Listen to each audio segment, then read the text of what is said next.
Alright, guys, welcome back to another edition of Rebooking Every Summer Slam. This time we're going to look at SummerSlam 2012.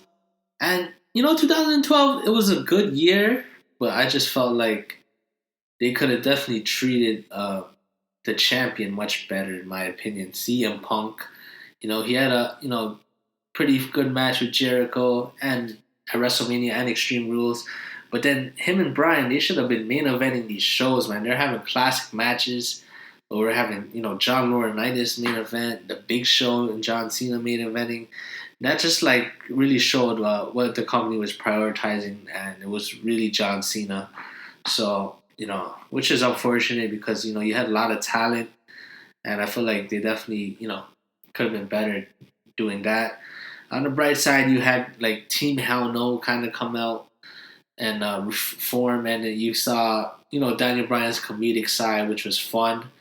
And we also had the return of Brock Lesnar, which was pretty epic. He had an epic match with John Cena at Extreme Rules, so that was going good. And also like the slow rise of Dolph Ziggler and the debut of the Shield. So 2012 was definitely good. I wouldn't say great, but it was good. It had good moments. And looking at the SummerSlam, I thought it was solid, to be honest. But again, I just like if you move a couple people around here and there, I think you could even make a better card. So let's get into it. Let me just tell you guys the main card. So on the pre-show, Cesaro defeats Santino for the U.S. Championship. Chris Jericho defeats Dolph Ziggler. Daniel Bryan defeats Kane. The Miz defeats Rey Mysterio. Sheamus defeats Alberto Del Rio. Kofi Kingston and R-Truth defeat the Primetime Players for the Tag Team Championship for the WWE Championship match. CM Punk defeats The Big Show and John Cena. And in the main event, no DQ, Brock Lesnar defeats Triple H. So yeah, guys, that was okay, but I think my card would be a little bit better. Had to do a couple changes, not too much changes, but I had to do a couple. So first match, I'd have the Divas Championship, Beth Pheonix versus Natalya. As you know, these two were known as the Divas of Doom, and yeah, they'd have them dominate. Eventually there'd be tension where Natalya, she wins the number one contenders match, and Beth Phoenix is pissed and all that. And then they can have a tag team match, and after the match, Beth Phoenix can turn on Natalya and say, you think you could beat me? You think you could take my title? And that'll kind of be the crux of the feud. Natalya can say, yeah, you know why I could beat you? Because I'm the reason you're Divas champion. I was helping you well in all your matches.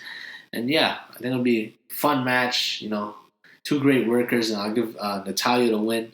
I think she definitely deserves it at this point. So then we got the World Tag Team Championship match, the Truth in Paradise, Kofi Kingston and R-Truth versus the Primetime Players. So, we could have the Primetime Players win the number one contenders tournament, and then, they could start mocking Kofi and R-Truth. They could do some skits where like they're impersonating them and all that. And yeah, so I'm trying to get into like Kofi and R-Truth's head, and then they could also have like singles matches and a couple of run-ins to build the feud. I'll give the Primetime Players the win. I thought the tag team division needed some hot new stars, and I think Titus O'Neil and Darren Young, they're pretty entertaining, especially Titus O'Neil. So give them a shot and have them become the new tag team champions. My bad. And then we got the Intercontinental Championship match, Cody Rhodes versus Ryback. Yes. So I don't know if you guys remember the Ultimate Warrior squashing the Honky Tonk Man to win the Intercontinental Championship. Well, if I could book things, Cody had a long reign as IC champion. I would not have him lose to Big Show and regain it. To me, that didn't make sense. I'll just have him hold it and brag about how he's the greatest Intercontinental champion of all time. Has an open challenge, and who comes out? The undefeated Ryback. Ryback squashes him just like how Ultimate Warrior squashes Honky Tonk Man. Builds a new star in Ryback, who eventually becomes a main event player. But I feel like having him run in the mid card for a bit, it'll get him even more over, rather than rushing him into the main event scene and then fans eventually getting tired of him. If you have him have a good run with the IC champion, and then eventually he feuds with CM Punk, I think that'll be much better for Ryback. So yeah. And then we got the next match, U.S. Championship match. Zack Ryder versus Antonio Cesaro. So I would hold off Cesaro's win until SummerSlam, give him a bigger stage to become U.S. champion, and yeah, I'd have Zack Ryder hold it because he did beat the Dolph Ziggler at TLC, so I have him hold it for a bit. So it's kind of an impressive win for Cesaro, and Cesaro could mock America and say people want to be like Zack Ryder and they want to make it on the internet and all that, and rather than like Cesaro, he has class and so it'll be like that, and Zack Ryder can mock Cesaro and say like this is not Switzerland, this is the USA, and and I'm the champion. So it'll be a good match, and Cesaro gets the win, gets the big win on the big stage SummerSlams. All right. Next match, Daniel Bryan versus Kane. I'll keep it the same. AJ Lee kind of forces Daniel Bryan to fight Kane. And this is the start of Team Hell No. So you got to have it and give Daniel Bryan the win. I was thinking of other places to put Daniel Bryan, but, I couldn't really think of any. So I think, his match with Kane was solid enough, and it does, build to the memorable Team Hell No. So I'll keep that. And then we got Chris Jericho versus Dolph Ziggler. I'll also keep this, and this will be, more on like Dolph Ziggler trying to, show Chris Jericho that he's a has-been, and Chris Jericho is trying to show Dolph that, he ain't as great as he think he is, because Chris Jericho is a legend and he knows what it takes to be great. So that'll be the crutch of the feud, and obviously, both are arrogant. Chris Jericho would say, "Oh, you're copying me. You want to be like Jericho. You want to be cocky. You want to be arrogant. You want to claim you're perfect. You want to claim you're the best." And Dolph Ziggler could be like, "You know what? I'm not you. I'm just better than you, Jericho. You just wish you were like me. You just wish you were so young like me and had, the wrestling skills like me, the athleticism like me. But you don't anymore. You're a has-been." So that'll be the crutch of the feud. And Chris Jericho does leave, the night after, so it'll be, Money in the Bank contract versus Chris Jericho's contract, and Dolph would get the win. In real life, Jericho won at SummerSlam, which I didn't get. I understand, Jericho was like putting people over all the time, but you know what? This is the big stage. You got to give the big win to the young guy, Dolph Ziggler. All right, now we got a grudge match.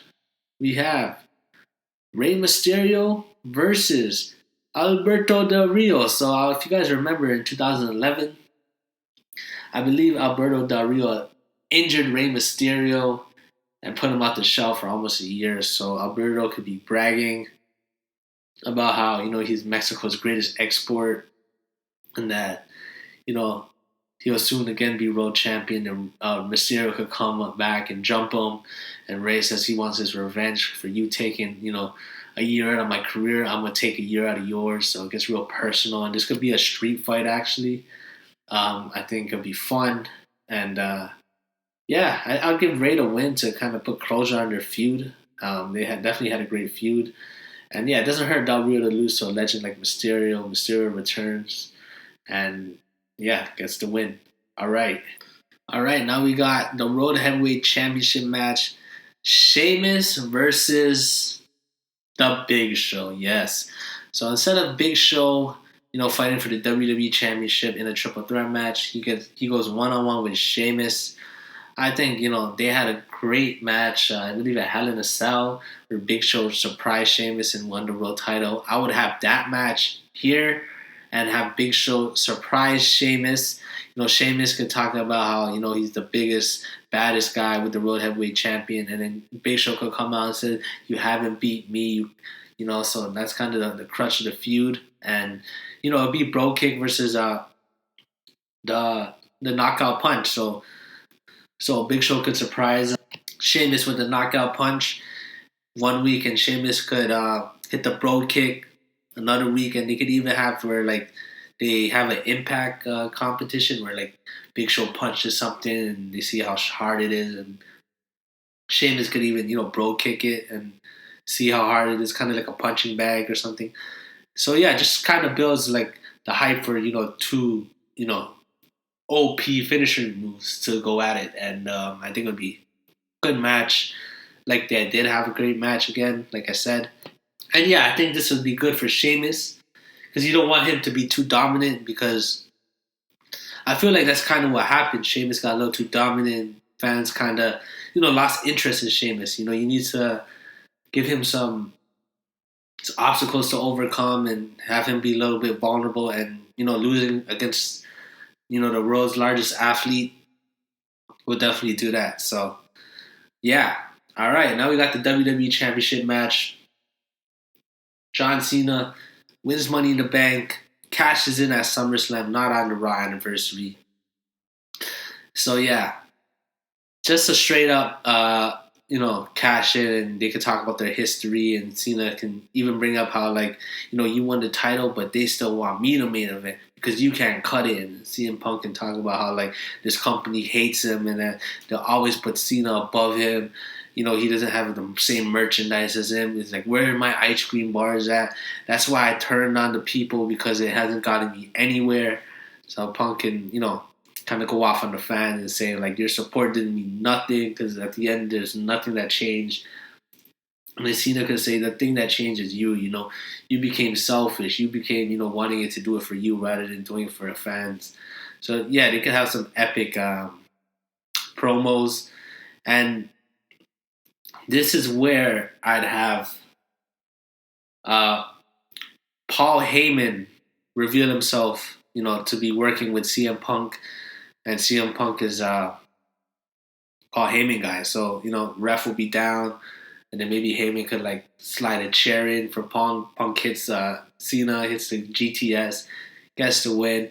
And then after they could hug and CM Punk can grab the mic and say, I'm a Paul Heyman guy.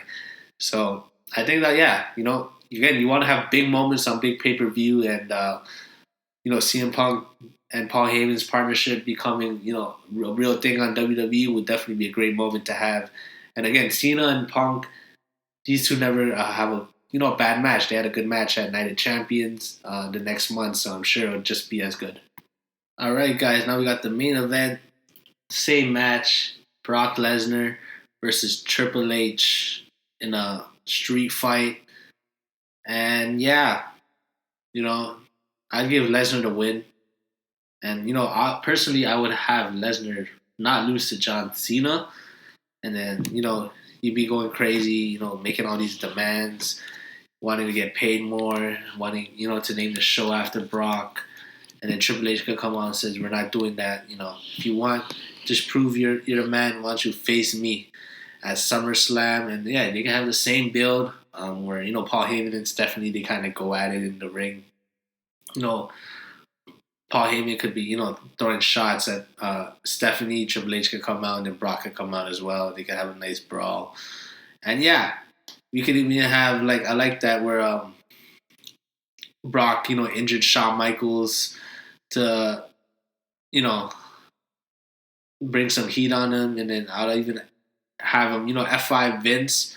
Obviously, he did that, later in the year in 2013, but I feel like it would make more sense to do it here just to, really build the rivalry. And I wouldn't have, any rematch after this. Just a straight-up match. And, yeah, Triple H could say it's real personal. He brings out the sledgehammer and says, no holds barred, street fight, me and you. And then, yeah, I think it'll be a good match. And, yeah, I'd have Brock win by using the sledgehammer on Triple H. I think it'll be perfect to write Triple H out for a bit. Gives Brock the wins, keeps him dominant. Obviously, big things are coming for Brock Lesnar, So, yeah, guys, that is my SummerSlam 2012. Let me know what you guys think about the card. And I'll run down through the card right now. So, Divas Championship match, Beth Pheonix versus Natalya. The World Tag Team Championship, the Primetime Players face Truth in Paradise. For the Intercontinental Championship, Cody Rhodes versus Ryback. For the U.S. Championship, Zack Ryder versus Antonio Cesaro. Daniel Bryan versus Kane. Chris Jericho versus Dolph Ziggler. Rey Mysterio versus Alberto Del Rio in a street fight. The World Heavyweight Championship match, Sheamus versus The Big Show. WWE Championship, CM Punk versus John Cena. And in a no-holds-barred match, Triple H versus Brock Lesnar. So yeah, guys, that is my card. Thank you for watching, and peace.